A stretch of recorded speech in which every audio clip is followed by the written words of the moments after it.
Hello, everyone. Welcome back. A guy offered a really funny comment when I looked just like I do now. He said, "Is that a stain on your shirt, or is that your hair's shadow?" And so the answer is that I get out of the shower and I just put my clothes on immediately. I don't want to blow dry my hair. And yes, I'm wearing the same clothes because I've been traumatized so much, and I have other clothes, but I guess I am. I'm in a clinical depression. Like we all are. Even Quentin. Like they can't. No one can deny that. Right? If they say to the contrary, they are lying. Right? That this whole thing is steeped in lies and hideous evil. Right? And so I'm talking about it. Talking about it. Not because, right, Daniela Pick is a celestial goddess. Not because all of those women are the finest fucking women in the world. But because, right, Quentin has no right to keep them against their will. Right? And so again, like the question that people ask, right, which is lazy, is how can they be like out in the world? And it's like you're asking, check off. It's like it's not the answer. It's how you pose the question, right? Can they go to the red carpet? Right? Can they go right to cosmopolitan interviews? Right? Yes, they can. Do they have their phones with them? Yes. Can they come to me? Right? If the answer is no and they want to, that's a crime. Right? And so if we understand the novel, right, the last scene in the novel is Max, right? So Max is me, right? Max has two women named Sarah and Ashley, right? And they have like it's like a polyamorous it's like a perpetual three-way essentially, but like it's like they're all cool with it, like they all get it. Even though, right? Of course, Sarah's the primary, right? But anyway, so Max and Ashley go to meet Alistair Hoffman at the New Beverly. I suppose I should change that name, but that's Quentin. He's Quentin. After he cancels his 10th and final film, The Journalist, as a result of Max's essays, right? And pieces of journalism, right? That he begins publishing out of frustration of Alistair's 2 months of remote viewing him and then refusal to say anything. Right? And so, Max always seeing it for what it is, right? They're in New York, right? And this is all legit. It's all legit. I was in New York, right? And so when Quentin stopped accepting my mail, this is what I'll say. It's a compression, it's a compression of events that I believed it to be solely my clairvoyance. I thought that I was in the room with him. And that is true.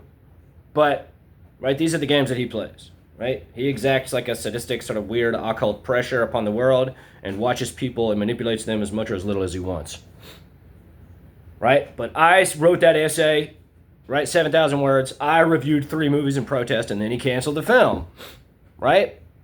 That's what actually happened. Because it was always about the girls. It's not about writing, right? It's not a movie about a writer.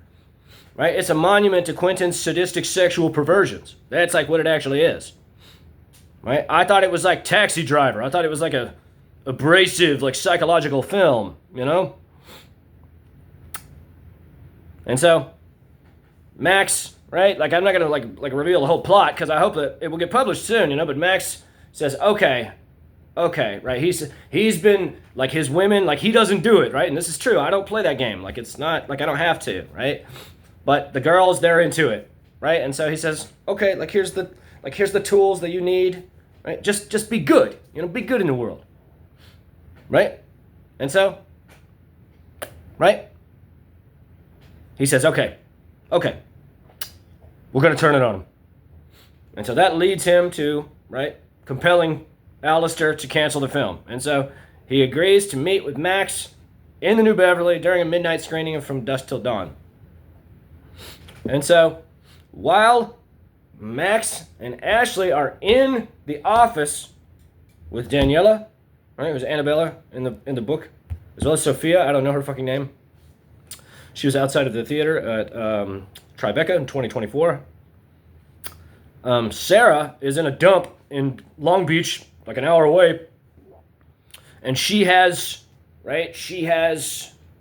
a campaign, right? That she has a collection, a convocation of magical talismans, right? Because she knows what time it is. We all do, right? And so while Max is confronting Alistair about his psychic sadism, Sarah, boom, dumps it on him like a savage psychic rage, right? The most disgusting, lethal fucking campaign that anyone could put on anyone's psyche, body, and soul. 100%. And so Alistair goes into epileptic shock. He has a seizure on his desk, foaming at the mouth, right? Spitting foam and bile out of his mouth. Right? And so my point is that that's what Quentin does to these women when he lets them out of the house. Right? That Alistair has an epileptic shock, because I've almost gone into epileptic shock many times. Many times from his campaign. Right? And it's all there in that scene. Right? I'm not going to go on and on about like what she's doing, but it's all there. It's all there. It's a blueprint to true demons. Right? That this is not, right? I understand what I'm doing. I say that to the literary agents that I submit to. I understand exactly what I'm doing, right?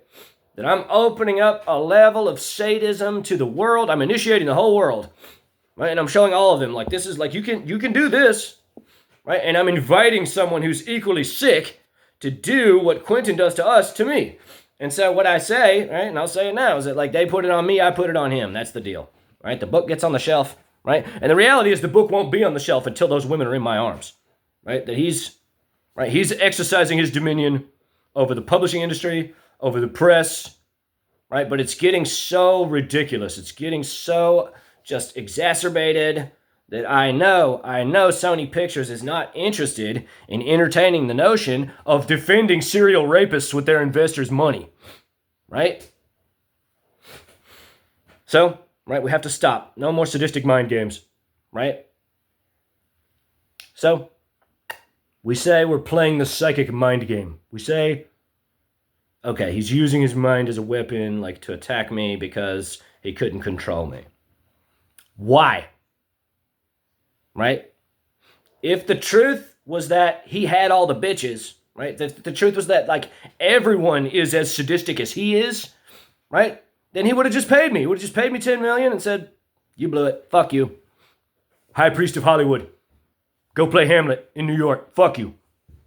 Right? But if the truth is that he exerts that same psychic sadism upon all of these beautiful women, and has been doing that for the last 9 years, and the truth is that they are desperate. They need to get to me to see a change, to have a healthy psychology, to have a healthy relationship with their sexual identity, all of these things, right? Then that does make perfect sense, doesn't it? That if he is such a sadist, so obsessed with control, then I could in fact see him telling everyone in the industry, he just has to sue and then I'll give him to him. And he literally holds them against their will, but allows them to go out and exacts that same campaign that Sarah exacts on Alistair upon them to make sure that they do not take any steps towards making their way to me. Because he knows that once we're all together, he can't fuck with us anymore. That's like, yes, that's in fact the only scenario that makes any logical sense as to why no agency would speak to me, right? Like no one will speak to me about this, about why he's so goddamn sadistic. Right? That's where I'm at. That's like, right? And so this is why it's all kind of like threadbare to me, like on a fundamental level, is that like, in the last like month I've been reaching out to Mike and saying, why is he so fucking awful to me constantly? Like, so what? Keep that fucking scene, move on with your life. But if the reality is that those women are staring him down all day, every day, saying, every time you make us fuck you, we consider it rape. We don't want to be here. You sicken us. You disgust us. Let us leave and go to Brian. There it is, right? There's a real reason, isn't it? For why he would feel compelled to perpetuate a sadistic psychic siege upon me. because he hopes that I'll blow my brains out before I figure out what's occurring. Yes, there it is. So, what I'm saying is that we're all mentally ill now, right? That Quentin, honestly, like Quentin has exercised his dominion over Los Angeles, that whole city is now in a like pseudo-schizophrenic fog. Yes, that's what I'm saying. And they all turn a blind eye because they're fucking dumb and don't realize that he's a criminal. Right? And it just seems so ridiculous the more that I think about it. It's like, God damn, Quentin, like, bitches come and bitches go. Like, what is, like, you're prepared to, like, let me argue legally that you need to be in a straitjacket and fed through a straw to the day you die because you can't let these women go? Is that a cool Hollywood badass? I think that's a fucking dumbass, actually. So, he's an evil, sadistic man, right? He holds them against their will, refuses to let me speak to them, right? If they can go anywhere, right? That means nothing if they can't come to me and that's the only place they want to go. That's the point. That's a crime. That's illegal imprisonment. And so we're touching on like the precipice of like novel legal precedent, right? And this is the type of shit that fucking judges and shit, they all foam at the mouth over this. They all love this shit, right? The opportunity to actually canonize new law. So, see what's good in your life, right? Don't be afraid to tell someone you love them. Don't be afraid to be genuine. Don't be afraid, right, to be devoted to love and goodness, right? Don't be afraid to write your significant other a poem. Don't be afraid to speak truth to power, right? Don't be afraid to die for something good, because evil will swallow you for any reason at all. Let me know what you think. God bless.